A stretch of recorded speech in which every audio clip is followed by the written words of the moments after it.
မင်္ဂလာပါဒီနေ့ကျွန်တော်ပြောပြမှာတော့ကျွန်တော်တို့ကျွန်တော်မှလာမေးကြရပါတော့ကျွန်တော်တို့ logo ဆွဲဖို့အတွက်ဒီ font design တွေပေါ့နော်အရမ်းမိုက်တဲ့ font design တွေပြီးတော့ဒီမြန်မာ font တွေပေါ့ဘယ်လိုရှာရမလဲပြီးတော့ဘယ်လိုမျိုးထည့်ရမလဲပေါ့နော်ဒီ pixel လက်မှာရော pixel မှာရောမထည့်တဲ့လူတွေကျွန်တော်တို့ Facebook ပေါ်မှာလာပြောကြရပါတော့အဲ့တော့ကျွန်တော်ဒီကနေပြီးတော့ရှင်းပြပေးပါမယ်โอเคကျွန်တော်တို့ပထမဆုံး English font design တွေ download ဆိုရင်ကျွန်တော်တို့ Google မှာပေါ့နော် Google မှာဒီ font ဆိုပြီးတော့ရှာလိုက်ပါမယ်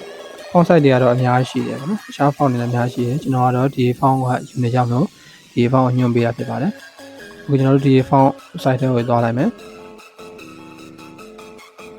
ဒီ font site တွေရောက်လာပြီဆိုရင်သူကဒီမှာ font တွေအများကြီးတွေ့ရမယ်ပေါ့နော်ဒီမှာဇာတ်ခွက်ထဲမှာရှိတယ်ဇာတ်ခွက်ထဲမှာကျွန်တော်တို့ဒီမှာ category အများကြီးခွဲထားပေးရပါတော့ category လည်းအများကြီးခွဲထားပေးတယ်အဲမှာကျွန်တော်တို့လိုချင်တဲ့ပုံစံကိုထောက်ပြီးတော့ download ရရပါတော့ဥပမာကျွန်တော်ဒီထဲကဆိုရင်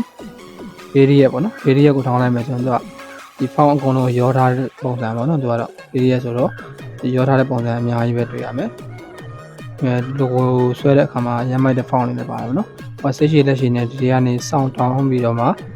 ဒီပြန်ပြီးဆွဲရင်တော့အဆင်ပြေရပါတော့အဲ့တော့ကျွန်တော်ဒီမှာ site ကိုလည်း1 2 3အများကြီးရွေးလို့ရပါတော့အခုကျွန်တော်တို့ဒီထဲကနေကြိုက်တာတစ်ခုခုတွေ့ပြီဆိုပါတော့တစ်ခုခုထောင်းလိုက်မယ်ဆိုရင်ကျွန်တော်ဒီ font လေးကိုယူလိုက်ပါတော့ဒီ diamond ဆိုတဲ့ font လေးကို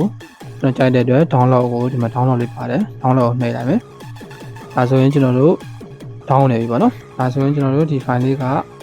ဒီ file manager ထဲက download ဆိုတဲ့နေရာမှာသွားကြည့်လို့ရတယ်ပေါ့နော် okay ဒီမှာသူက zip file နဲ့လာတယ် zip file လေးပေါ့နော်အဲ့တော့ကျွန်တော်တို့ဒီမှာကျွန်တော်တို့လာမေးအဓိကပြဿနာဒီ zip file မဖြည့်တတ်တာပေါ့နော်ဒီ file ရဲ့နေရာမှာတော်တော်များများမျက်စိလဲကြတယ်အဲ့တော့ဘယ်လိုလုပ်မလဲဆိုတော့ကျွန်တော်အလွယ်ကူဆုံးနည်းလေးပြောပြမယ် file manager ထဲမှာပေါ့နော် file manager ထဲမှာအရင်ဆုံး location ပေါ့နော်အဲ့ဒီ location ကိုမှတ်ထားဖို့လိုပါတယ်ဒီ file manager ရဲ့ phone store တွေနေရာမှာကျွန်တော်တို့အရင်ဆုံး folder တစ်ခုစောက်ထားလိုက်ပေါ့နော်ဒီမှာ new folder ကနေပြီးတော့ကျွန်တော်တို့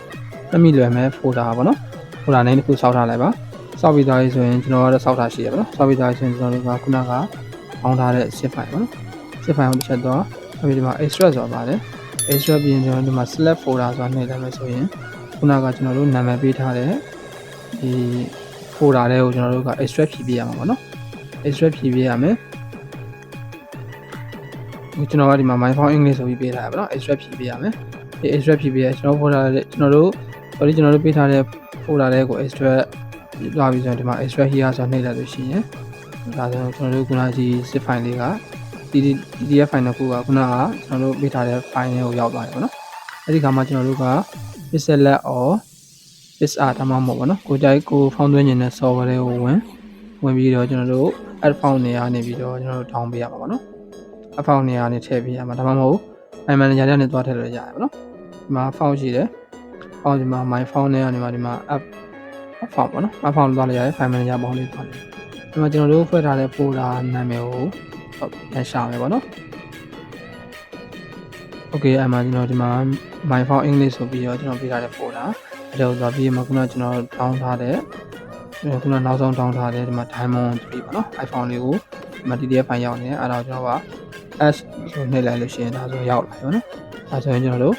pixel lab မှာကျွန်တော်တို့လိုချင်တဲ့ font design တွေပြင်လို့ရတယ်ပေါ့နော်မြန်မာ font ကိုလည်းဒီတိုင်းပဲကျွန်တော်တို့ဒီက location တည်ဖို့ပဲပေါ့နော်အဲ့နေရာမှာမျက်စိလဲသွားတတ်တယ်ခုနအတိုင်းပဲကျွန်တော်တို့ file manager တွေသွားမြန်မာ font ရှိတဲ့နေရာကိုသွားပြီးရင် add ကိုနှိပ်လိုက်ရုံပဲပေါ့နော်တူပါပဲအဲ့တော့ကျွန်တော်တွင်းထားတဲ့ font တွေပေါ့နော်ဒါကိုပိုင် font တွေပတ်စံပေးဝယ်စရာမလိုကျွန်တော်တို့ free သုံးလို့ရတယ်ပေါ့နော်။နောက်တစ်နေ့ကကျတော့ကျွန်တော်တို့ခုနကဒီ zip file ကိုပေါ့နော်ဒီအဲ့လိုမျိုးမသွားချင်ဘူးဘယ်လိုသွားလို့ရလဲဆိုတော့ pixar address ဆိုလို့ရှိရင် pixar ကိုလည်းခုနလိုပဲ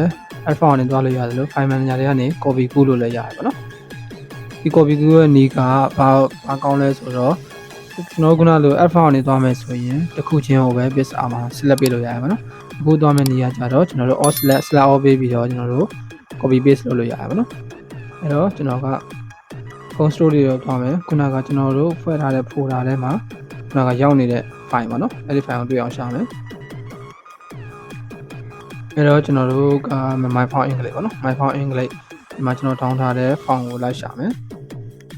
ကျွန်တော် down ထားတဲ့ font ခုနက diamond ဆိုတဲ့ font ပေါ့နော် diamond ဆိုတဲ့ font ကို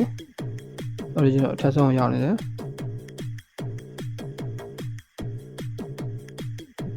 အဲဒီမှာတွေ့ပြီပေါ့နော် diamond 3ဆိုတဲ့ font လေးကိုရှိတယ် အဲ့ဒီမှာကျွန်တော်တို့က DTF ပေါ့နော်ဖောက်နေသွင်းတဲ့အခါကျွန်တော်တို့သတိထားမှာကအမြဲတမ်းပေါ့နော် OTF ဒါမှမဟုတ် DTF အဲ့ဒီ file နှစ်ခုကိုပဲကျွန်တော်ကယူရမှာပါတခြား HTML လေးဒီ refile နေပေါ့နော်အဲ့ဒါတွေကကျွန်တော်ယူစရာမလိုဘူး OTF file နှစ်ခုကိုပဲအမြဲတမ်း copy or move ယူလို့ရမှာပါဒီကျွန်တော်ဒါကိုဒီထဲမှာပဲတင်ထားခြင်းဖြစ်တဲ့အတွက် copy ထပ်ယူလိုက်မယ်ပြီးတော့ရင်ကျွန်တော်တို့က home store တွေကိုပြန်သွားပြီးရင်ခုနကျွန်တော်တို့ page အားရှိတဲ့နေရာကိုသွားမယ်ပေါ့နော်ကိုထည့်ခြင်းတဲ့ page အားတော့မဟုတ် page လက်ပေါ့အဲ့ဒီ file ကိုတွေ့အောင်ရှာမယ်အဲဒီမှာ page အားတွေ့ပြီဒါပေမဲ့ဒီ page အားမှာပေါ့နော်ကျွန်တော်တို့တော်တော်များများလာမေးကြတယ်တော်တချို့ဖုန်းနေမှာပေါ့နော်ဒီ page အားထဲမှာ font ဆိုတဲ့နေရာမပါဘူးပေါ့မပါလို့ရှိရင်ခုနကကျွန်တော်ပြောတယ် page software တွေကိုဝင်ပြီးသွားရင်ကျွန်တော်တို့ add font ကနေပြီးတော့ထည့်ပါအဲ့ဒါဆိုတော့အဆင်ပြေရပါတော့ကိုကတော့ကျွန်တော်ကဒီ copy paste နဲ့သွားတာပေါ့နော်ပစ္စတွေကိုသွားပြီးရင် font ကိုနှိပ်ပြီးရင်ကျွန်တော်ဒီမှာ copy to here ဆိုရင်နှိပ်လိုက်မယ်ဒါဆိုရင်ကျွန်တော်တို့ဒီ font ကကျွန်တော်တို့ပစ္စတွေကိုရောက်သွားပြီပေါ့နော် Okay ဒါလေးကတော့ကျွန်တော်ဒီ logo ဆွဲဖို့အတွက်ပေါ့နော် font နေ logo ဆွဲဖို့မှမဟုတ်ဘူးတခြားဒီ online လုပ်နေလို့ဆိုရင်လိုအပ်တယ်ပေါ့နော် font design တွေကလိုအပ်တယ်အဲ့တော့ဒါ page နဲ့ page လက်မှာကိုပိုင် font ပေါ့နော်မြန်မာ font တွေကိုလည်းဒီထည့်နည်းလေးရလည်းဒီတိုင်းပဲပေါ့နော်ကိုပိုင် font ထည့်နည်းလေးကိုပြောပြခဲ့တာဖြစ်ပါတယ်အဆင်ပြေရဆိုလို့ရှိရင်ကျွန်တော်ရဲ့ဗီဒီယိုလေးကို like and share လေးလုပ်ပေးလို့ရပါတယ်အားလုံးကိုကျေးဇူးတင်ပါတယ်ခင်ဗျာ